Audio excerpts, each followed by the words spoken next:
বাচ্চাটাকে আমি ধর্ষণ করেছেন কেন? আপনি বাচ্চাটাকে ধর্ষণ করেছেন কেন?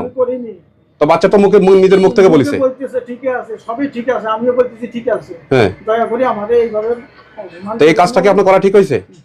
এইভাবে আমাদের আর কখনো এই কাজ করবেন আপনি? আর কোনদিন করবেন? জি না ভাই, আমার একটা ক্ষমা চাচ্ছি। আর কোনদিন করবেন?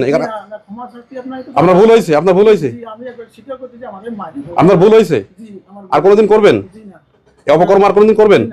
আমাদের দয়া তা আপনি এটা করলেন কেন? আপনার তো ভাই আমি বলবো না, ছোট বাচ্চাও।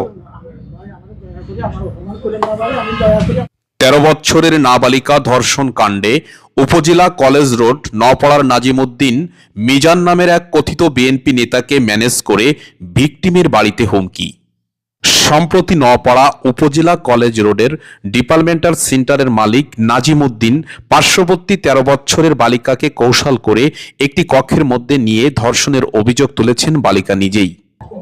উনি আমার জামা কাপড় খুলে করেছে। তোমার প্যান্ট খুলিছে, খুলে তোমার সাথে এইসব করেছে? সত্যি জোরে কারা অত্যাচার করেছে?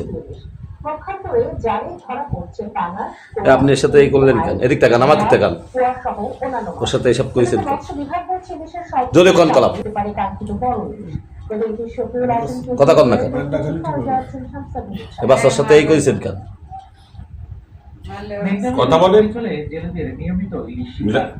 কথা বলেন না কেন?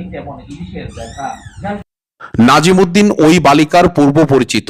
বালিকাটি নাজিমউদ্দিনকে দাদা বলে সম্বোধন করে, যে সূত্র ধরে নাজিমউদ্দিন কৌশল করে বালিকাকে ডেকে নেয় এবং তার অঙ্গ প্রত্যঙ্গের পরিহিত পোশাক জোর করে খুলে তাকে ধর্ষণ করে। এখন মুড়ি দেওয়ার কাজ হয়ে গেছে আমার। তো ওই মেয়েটার সঙ্গে যে আপনি অবৈধতা করছেন, মেয়েটা স্বীকার করেছে।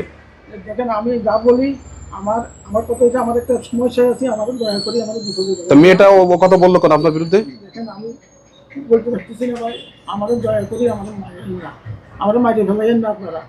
মেরে ফেলবো করে? আপনি অবৈধতা করেছেন একটা ছোট বাচ্চার সাথে, আপনি তাকে ধর্ষণ করেছেন। দেখেন আপনারা আমাদের একটা অপমান করি, এইভাবে হেরাস করেন না ভাই, দয়া করে আমাদের। তা বাচ্চাটাকে আপনি ধর্ষণ করেছেন কেন? আমাদের হেরাস করেন না ভাই। বাচ্চাটাকে আমি ধর্ষণ করেছেন কেন? আমাদের বলেন, আমাদের হেরাস করেন না আপনারা। আপনি বাচ্চাটাকে ধর্ষণ করেছেন কেন? করিনি। তো বাচ্চা তো নিজের মুখ থেকে বলেছে ঠিক আছে, সবই ঠিক আছে, আমিও বলতেছি ঠিক আছে। এ বিষয় নিয়ে ভুক্তভোগী পরিবার স্থানীয় থানা বা কোথাও অভিযোগ করে নাই, কারণ নাজিমউদ্দিন কথিত কিছু বিএনপির নেতাকে মোটা অঙ্কের টাকা দিয়ে বিষয়টি ধামাচাপা দেওয়ার চেষ্টা করেছে, যেমন অভিযোগ করেছেন অত্র এলাকার অনেকেই। এখন আমরা চিনাইছে, স্যার আমরা তো চিনাইছে, আমি চিনি না, আমাদের পেছনে ফেলাই দিয়েছে, বুঝলেন? আমাদের মেয়েটার নাম কি বলেন তো? আমি জানি না, আমি কিছু জানি না। তো ওই মেয়েটার সঙ্গে যে অবৈধতা করছেন, ভাই এদিকে আসেন দিয়ে একটু দোকানে। ভাই আমি অসুস্থ রুগী ভাই, আমার সাথে এগুলি করলে আমি বাঁচবো না, আমরা মাইরে ফেলাইয়েন না আপনারা।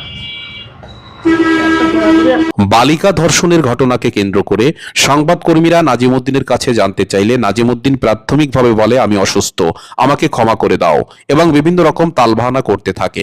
সংবাদকর্মীরা সুকৌশলে নাজিমউদ্দিনের মুখ থেকে ধর্ষণের স্বীকারোক্তি ক্যামেরাবন্দি করে, যেখানে নাজিমউদ্দিন ক্ষমা চাচ্ছে এবং আর পরবর্তীতে এ ধরনের অপরাধ করবে না এই মর্মে অঙ্গীকার করছে। সমাজে মুখোশধারী এ সকল নাজিমউদ্দিনদের বিচার না হলে ভবিষ্যতের দিনগুলিতে শিশু বাচ্চাদের নিরাপত্তা ঝুঁকিতে পড়বে।